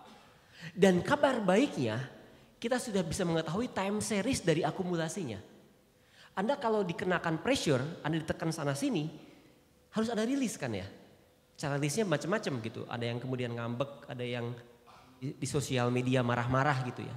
Tapi somehow itu the way Anda rilis energi. Ketika ditekan terus-menerus akibat Australian Plate bergerak, maka akan terakumulasi dan dirilis. Kabar baiknya proses akumulasi itu diketahui. Kalau kita punya pola yang lebih baik, akumulasi, rilis, kita bisa predik kapan dia rilis. Kita bisa predik gempa kapan terjadi dalam konteks probabilitas. Tapi kita bisanya humble untuk mengatakan tidak mengatakan prediksi kepada publik. Itu tidak kita katakan. Anda harus ingat, kita tidak pernah mengatakan prediksi kepada publik, tapi kita mengatakan potensi dalam konteks probabilitas. In terms of science, yes it is kind of predictions, tetapi kita hati-hati jangan sampai disalahartikan oleh masyarakat. Jadi itu bisa dilakukan. Kenapa? Karena time series dari akumulasinya bisa kita ketahui. Polanya kita sudah ketahui. Anda kalau good enough in mathematics, time series analysis, kita bisa melakukan hal tersebut. Baik, apa aja data yang dikumpulkan? Banyak data dari Earth Science juga diperlukan. Tadi ini sudah kita bahas. Saya ingin bicara satu slide sebelum saya menutup. Bahwa mengestimasi risiko bencana itu adalah probabilitas. Anda mungkin bisa membayangkan atau Anda punya sense kenapa risiko itu probability. Apa yang membuat risiko itu probability? Karena proses alam itu probability. Hujan tidak hujan itu probability. Challenge-nya mengetahui probability dengan lebih baik. Gempa tidak gempa itu probability. Tantangannya mengetahui probabilitas kita semakin baik. Risiko, itu yang membuat risiko itu adalah probability. Kemungkinan mengalami kerugian itu probability. Kemungkinan saya dicopet tidak dicopet di bis itu probability. Tapi probability tidak dicopet saya lebih besar daripada ibu-ibu yang tadi. Kenapa? Karena saya punya knowledge. Jadi probabilitas untuk mengalami kerusakan itu bisa jadi kemudian menjadi lebih kecil ketika Anda punya knowledge. Probabilitas kita untuk selamat lebih besar ketika kita punya knowledge. Jadi ada dua komponen dari bencana, yaitu komponen dari proses alam yang probabilitas yang tidak diketahui, dan komponen yang kedua, pilihan-pilihan yang kita buat sendiri. Jadi kemudian kita punya kemampuan untuk tidak menjadikan proses alam sebagai bencana. Jadi kita punya kemampuan untuk menjadikan bangsa ini tetap menjadi bangsa besar tanpa hilang akibat bencana pada saat kita mengetahui probabilitasnya dengan baik. Jadi ada beberapa komponen untuk menghitung risiko, diantaranya hazard, itu knowledge yang saya dalami. Ada exposure, ini adalah kolaborasi dari banyak pihak. Ada vulnerability, ada civil engineers yang terlibat di situ. Banyak orang juga, ada orang desain yang memahami. Saya bekerja sama dengan Pak Wi sebagai arsitek untuk mendefinisikan vulnerability. Dan kita calculate impacts dan finally kita calculate risk. Kemudian ada teman-teman dari mathematics yang terlibat, ada fisik yang terlibat untuk menghitung itu semua. Ini yang pernah kita lakukan. Saya ingin izinkan saya untuk menambahkan beberapa slide. Mudah-mudahan slide-nya bisa saya tampilkan. We have been calculate many things. Tapi saya ingin cerita slide ini kepada Anda bahwa Anda berpeluang untuk menjadi bagian yang pertama, menjadi bagian yang selamat. Itu pastikan bahwa Anda selamat. Jadi saya sangat berharap kalau terjadi bencana, kalau terjadi gempa, Anda menjadi orang yang selamat. Pastikan itu. Dan yang kedua, Anda harus jadi orang yang menyelamatkan. Jadi tidak cuma selamat, tapi ada menyelamatkan. Apa yang prasyarat Anda bisa selamat dan menyelamatkan? Yang pertama, Anda harus memahami sumber gempa. Itu nggak sulit, nggak sesulit bidang Anda lah. Saya yakin bidang Anda itu jauh lebih sulit. Bidang FTI, bidang FSRD, bidang SBM itu sulit banget. Anda pahami sumber gempa. Kemudian yang kedua, Anda memahami risikonya. Anda pahami risiko di sekitar lingkungan Anda. Anda tinggal kos-kosan di mana, kemungkinan di kos-kosan saya ini seperti apa risikonya. Anda harus bisa memahami. Kemudian doing structural mitigations. Mitigasi yang sifatnya struktural. Anda pahami suatu saat Anda kalau bangun rumah, Anda harus bangun rumah dengan baik. Perencanaan tata ruang, ini tugas negara. Kemudian sistem kedaruratan, Anda bangun sistem kedaruratan. Kalau Anda aktif di KM misalnya, ini challenge kita bersama. Kita tidak punya sistem kedaruratan di lingkungan sekitar ITB. Bagaimana kalau terjadi gempa? Kalau terjadi gempa kita pernah simulasikan bagian dari sekitar Balbur itu akan mengalami sliding, longsor. Kemudian beberapa rumah akan rusak. Mereka nggak punya sistem kedaruratan. Kemana mereka evakuasi? Kita tidak punya jalur evakuasi. Kemana mereka harus kemudian tinggal sementara? Kita nggak pernah tahu di mana mereka akan tinggal, di mana sumber air. Saya rasa Anda bisa contribute di situ.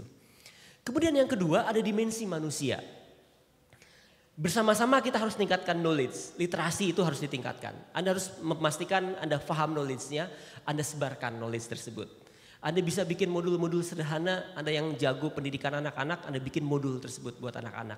Anda yang punya kemampuan untuk desain, Anda bisa bikin kartun, Anda bisa bikin video, Anda bisa bikin animasi untuk meningkatkan literasi di generasi Anda.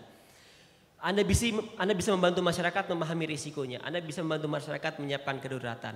Dan ini yang penting, Anda bisa meningkatkan ikatan sosial sesama mahasiswa. Memastikan Anda tahu kondisi teman Anda memastikan kondisi ibu kos Anda sehingga Anda bisa menyelamatkannya. Ada satu cerita di Jepang, selamat tidak selamat akibat gempa 2011, ada gempa dan tsunami 2011 bulan September di Jepang. Dari sebuah riset, sangat tergantung seberapa dekat Anda dengan tetangga. Jadi seberapa dekat dengan tetangga akan menentukan Anda selamat atau tidak selamat akibat bencana. Social capital itu menjadi sangat penting. Dan yang terakhir, meningkatkan kapasitas personal. Jadikan kegiatan himpunan sebagai ajang untuk meningkatkan kapasitas personal. Dan yang lebih penting, Anda menjadi bagian orang yang tangguh. Orang yang tangguh akan bencana, akan tangguh untuk apapun. Akan tangguh untuk COVID, akan tangguh menghadapi tekanan studi, akan tangguh untuk menghadapi kesulitan belajar di masa depan, akan tangguh untuk bisa beradaptasi dengan lingkungan kerja di masa depan. Jadikan bencana sebagai cara Anda untuk membangun bangsa Indonesia yang lebih tangguh. Terima kasih. Wassalamualaikum warahmatullahi wabarakatuh. Waalaikumsalam.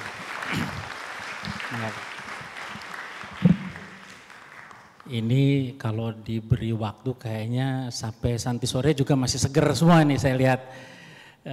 Terima kasih Pak Irwan, materinya sangat-sangat informatif dan sekaligus menginspirasi kita semua ya.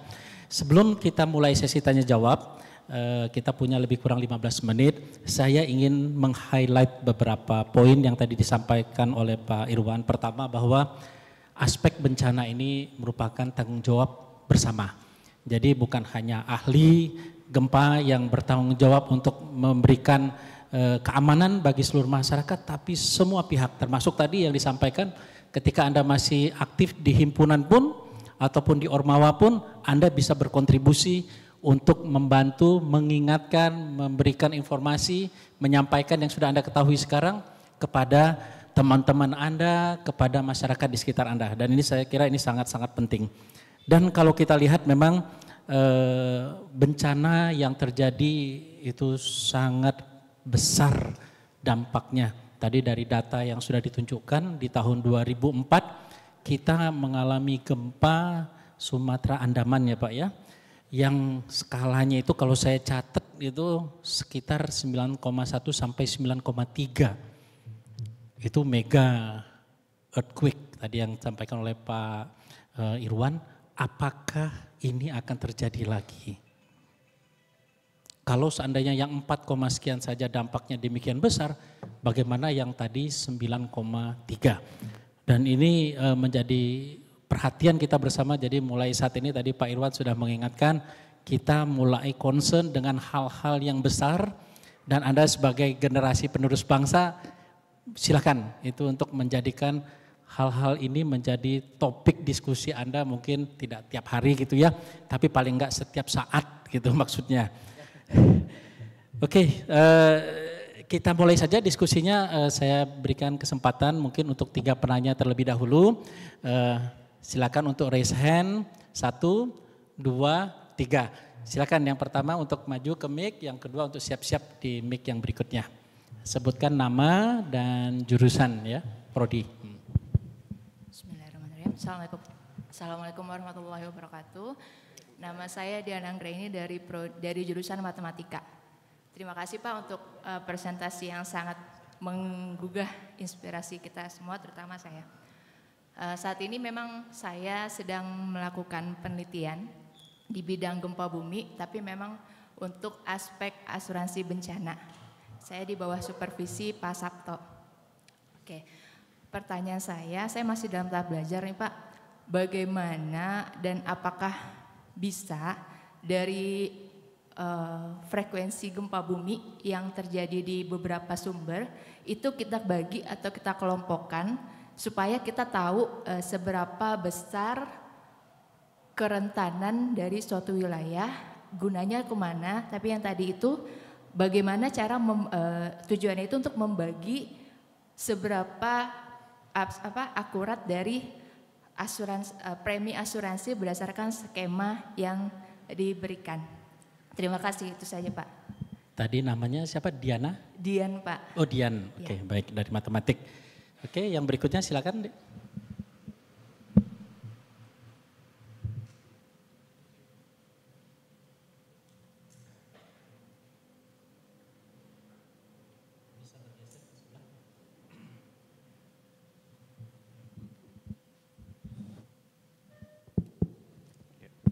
Selamat pagi Pak Irwan, terima kasih Bu untuk materinya. Saya Fahri dari Prodi Matematika. Pertanyaan saya tentang sistem kedaruratan ya Pak. Generasi kami itu kan kalau misalnya terjadi gempa kebiasaannya adalah buka Twitter, lihat akun BMKG, cari info gempa. Ya kan, habis itu bikin status. Sedangkan kalau di Jepang, saya baru googling tadi ya Pak, mohon dikoreksi kalau ada keliru. Jepang itu punya teknologi namanya EEW, Earthquake Early Warning ya. Bahkan itu teknologinya bisa ngasih notifikasi ke para warga gitu kalau misalnya sedang terjadi gempa di HP mereka gitu. Pertanyaannya adalah pertama, seberapa efektif penggunaan adanya sistem peringatan dini EEW itu untuk menurunkan risiko adanya korban. Yang kedua adalah seberapa dekat atau mungkin seberapa jauh kita di Indonesia ini untuk menerapkan teknologi serupa. Kemudian yang ketiga, saya mau minta pendapat Bapak. Kalau untuk membangun sistem peringatan ini kan kita punya beberapa sensor untuk mendeteksi gempa kan ya. Sedangkan di Indonesia itu pernah mungkin beberapa kali terjadi adanya pencurian sensor gempa oleh warga gitu. Nah itu saya mau minta tanggapan Bapak tentang masalah tersebut. Terima kasih. Boleh diulangin Dek, namanya tadi kurang jelas? Nama Muhammad Fahri Fernanda. Farid ya? Fahri. Fahri. Ya.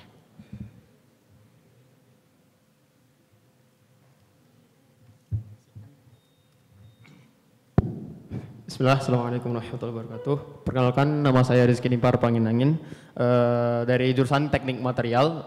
Terima kasih Pak atas topik kuliah umum studium general hari ini.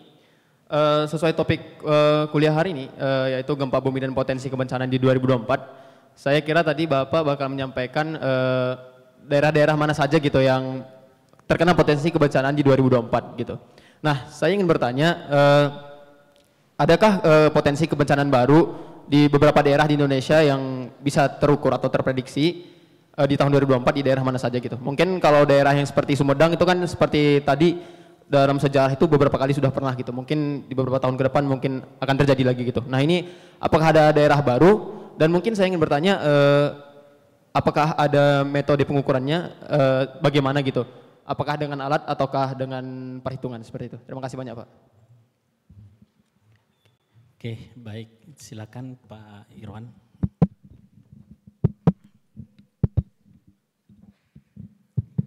Baik, terima kasih untuk diskusinya. Tadi ada pertanyaan yang sangat penting dari Saudari Dian dari matematik. Sebelum menjawab pertanyaan tersebut, saya ingin bertanya pada Anda. Anda mungkin pernah dengar nggak kalau di kawasan kita di Asia Tenggara, apabila kita ingin belajar gempa bumi, di mana tempat atau negara terbaik dalam konteks kualitas pendidikan terbaik untuk belajar gempa? Anda pernah dengar nggak di kawasan Asia Tenggara ya? Di mana sih kampus terbaik untuk belajar gempa itu di mana? Anda pernah dengar nggak? Di mana? Di mana? Ada bisa keluar dengan nama kampusnya nggak? Di mana kampus terbaik untuk belajar gempa itu di mana? Di mana ya? Ada yang mau mengatakan ITB enggak? Kampus terbaik untuk belajar gempa bumi di Asia Tenggara itu adalah di NTU. Di Singapura. Saya izin berdiri ya. Kenapa menjadi kampus yang terbaik untuk belajar gempa? Ada sebuah research center namanya EOS, Earth Observatory of Singapore, yang bahkan kami mengirimkan mahasiswa terbaik kami untuk belajar di sana. Tapi pertanyaannya Anda kalau jeli, kenapa kok Singapura put attention to the earthquakes gitu ya? ataupun gunung api. Kenapa sih mereka tuh perhatian banget dengan gempa bumi gunung api itu kenapa ya? Kira-kira apa ya? Ujung-ujungnya kenapa? Ya mereka bilang kami ingin menyelamatkan masyarakat Singapura, jadi kalau ada gempa bumi masyarakat kami bisa bertahan. Kalau gunung api meletus masyarakat Singapura tidak akan terdampak. Gunungnya di mana mas gitu ya? Gunungnya itu di Sinabung. Gempanya di mana? Gempanya di Padang. Tapi how come mereka perhatian? Itu karena pertanyaannya Mbak Dian. Karena itu uang yang besar. Mereka ingin memastikan bahwa investasi mereka terlindungi. Mereka ingin mengkonvert frekuensi gempa yang dihitung oleh matematisian itu menjadi insurance yang menjamin bahwa kalau ada losses itu tercover. Mereka ingin menjamin kalau ada orang investasi di kawasan di Asia Tenggara akan bertanya bagaimana cara menghitung, bagaimana mendapatkan premi itu ke mereka. Jawaban itu nggak pernah mereka ceritain ke saya, walaupun seberapa dekat saya dengan peneliti di sana mereka nggak pernah bilang. Tapi saya tahu ujung-ujungnya itu. Itu yang menjelaskan ini bidang multidisciplinary. Mereka yang teman-teman saya geologis, buka-buka batu, terus kami yang geodesis atau yang seismologis pasang seismometer, kita harus tahu at the end yang ingin dilindungi adalah masyarakat dan kepentingan investasi. Memastikan proses pembangunan mereka tidak terganggu. Padahal yang keganggu duluan kan kita gitu ya. Jadi kita harus menyadari dan sudah saatnya kalau orang belajar gempa, ya di sini di ITB yang terbaik. Kalau orang ingin tahu potensi kerugian ekonomi dalam konteks premi, ya ke Pak Sabto, pembimbingnya Mbak Dian. Jadi itu strongly related dan yang dilakukan menjadi sangat penting. Mudah-mudahan saya menjawab pertanyaannya. Mungkin tidak, nggak apa-apa, nanti kita ngobrol aja. Kemudian ada pertanyaan dari Mas Fahri, mudah-mudahan saya dengan benar. Sistem kedaruratan, pertama, bahwa sistem kedaruratan itu banyak spektrumnya. Sistem kedaruratan, Anda mention earthquake early warning system, itu tidak hanya sistem berbasiskan pada sistem informasi dan warning instrumentasi. Tidak. Itu oke, tapi menurut saya ada satu sisi yang sebelah kiri. Yaitu knowledge dari masyarakatnya yang kita bangun terlebih dahulu. Saya nggak membayangkan sistem yang sama. Kita investasi segede Jepang, kita bangun earthquake early warning system. Tapi kalau knowledge-nya belum ada, itu means nothing. Maka mereka yang bisa bicara ke masyarakat, Pak Ridwan, Mas Epin yang bidangnya sosial humaniora, atau Bu Naomi, gak cuma bicara masalah deklarasi ya Bu ya. Yang bisa menyampaikan lebih baik, membangun literasi termasuk kontribusi Anda semua, menyampaikan pada junior Anda, mahasiswa-mahasiswa baru, pada siswa-siswa SMA, itu jauh lebih penting dari membangun sistem. Jadi di bagian hulunya harus diberikan pengetahuan, jangan sampai pertanyaan yang terakhir dari Mas Fahri, kok dicuri gitu ya. Saya tidak pernah menyalahkan masyarakat kenapa mereka mengambil alat. Mungkin karena kita tidak ngobrol. Mungkin karena kita tidak berusaha memahami apa yang dibutuhkan masyarakat. Mungkin kita tidak pernah mengajarkan apa arti instrumentasi itu. Dan mereka nggak ngerti ini apaan sih, ini solar panel, ini apaan, ini kayaknya bagus deh buat nyalain kompor di rumah misalnya gitu ya. Mungkin kita berkontribusi karena kita tidak pernah memberikan knowledge yang appropriate pada masyarakat. Atau kita menganggap bahwa masyarakat kalau dikasih tahu pun nggak ngerti. Kita meng-underestimate kemampuan masyarakat untuk memahami, menyerap knowledge. Mungkin kita berkontribusi terhadap hal tersebut. Nah kembali pada earthquake early warning system dalam konteks instrumentasi. Now we are doing that. Jadi sekarang kami membangun sistem tersebut. Sistem peringatan dini gempa bumi, gempanya sudah kejadian atau belum? Gempanya udah kejadian atau belum? Sistem peringatan dini gempa itu, gempanya udah kejadian belum? Anda pernah dengar nggak ada sistem peringatan dini banjir? Itu udah banjir atau belum? Belum. Sistem peringatan dini banjir itu hujannya udah gede, banjirnya belum kejadian. Sistem peringatan dini gempa, gempanya udah kejadian belum? Gempanya sudah. Goncangannya belum nyampe. Jadi somewhere gempanya udah kejadian. Tapi goncangannya belum nyampe ke tempat kita. Kenapa? Karena kecepatan gelombang elektromagnetik itu bergerak lebih cepat dari gelombang gempa. Ada yang tahu kecepatan gelombang gempa itu berapa? Bervariasi dari 2 sampai 3, ada yang 4 km per second. Berapa kecepatan gelombang elektromagnetik? Jauh lebih cepat. Jadi kalau ada yang ngasih tahu wirelessly ke kita, Jakarta udah gempa nih. Maka in a few second goncangannya akan sampai ke Bandung. Jadi logikanya tuh sederhana banget. Jadi kalau udah ada yang merasakan gempa dan kita belum nyampe, gelombang gempanya masih jalan weng gitu ya. Terus baru shaking ke kita. Dan orang kasih tahu, sebentar lagi itu akan ada shaking. Itu sistem peringatan dini gempa.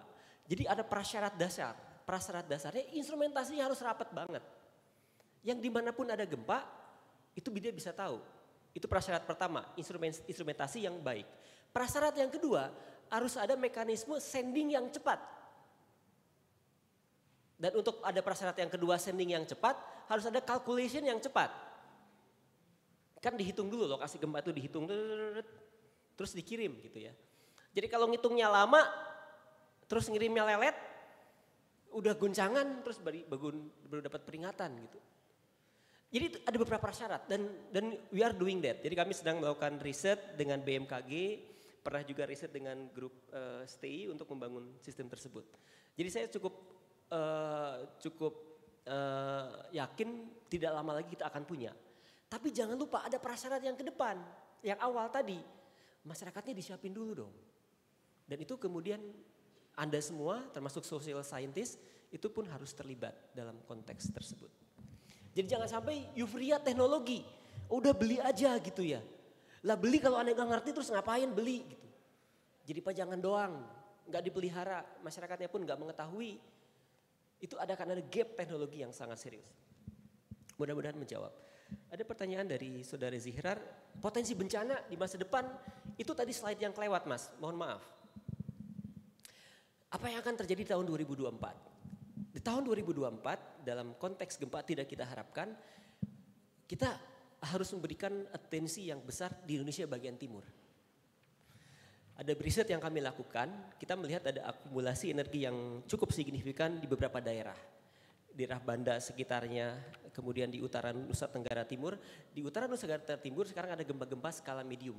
Maaf, kecil, mendekati medium, 4,76 sekarang ongoing. Tidak kita harapkan. Papua misalnya, Papua kita melihat ada beberapa gempa yang potensi gempa yang cukup signifikan. Kemudian beberapa wilayah di pantai barat Sumatera. Itu pun kita memberikan attention yang sangat besar di sekitar Mentawai misalnya. Beberapa yang kita khawatirkan bergerak jauh lebih ke selatan, yaitu di wilayah di sekitar Selat Sunda. Kita pun memberikan perhatian mengenai kemungkinan kebakaran lahan dan hutan di tahun depan. Tahun depan itu tahun ini, sorry. Next year is today ternyata gitu ya, tahun depan itu adalah sekarang. Kemudian kita juga memperhatikan perhatian, Anda kalau perhatikan di dalam slide-nya nanti tolong dipelajari, termasuk tadi kebakaran lahan dan hutan. Kemudian apa saya memasukkan slide juga kekeringan kita juga memberikan perhatian yang cukup serius di tahun 2024. Itu bagian yang tadi tidak disampaikan di dalam beberapa slide. Mudah-mudahan saya menjawab pertanyaannya. Terima kasih. Terima kasih Pak Irwan.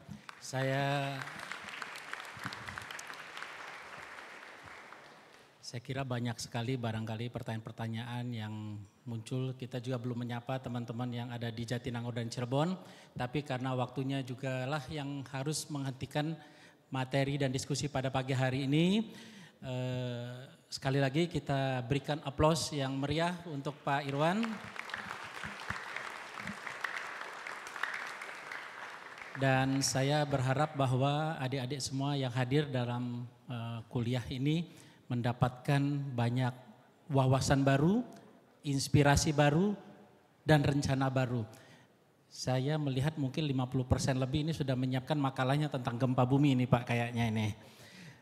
Oke, untuk itu saya sebagai moderator mencukupkan diskusi materi pada pagi hari ini dan sesi tanya jawab. Untuk itu saya kembalikan lagi kepada MC. Kepada Profesor Irwan Maulana, kami mohon untuk tetap di tempat. Selanjutnya, Kepala Biro Komunikasi dan Humas ITB akan memberikan piagam penghargaan kepada Profesor Irwan Maulana. Kepada Dr. Naomi Haswanto MSN, kami silakan.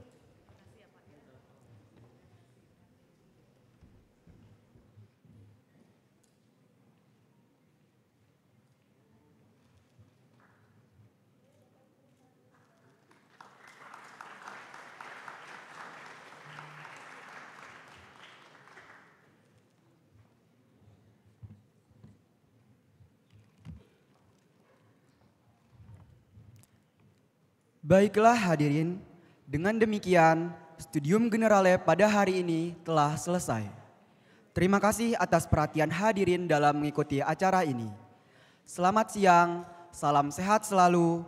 Wassalamualaikum warahmatullahi wabarakatuh.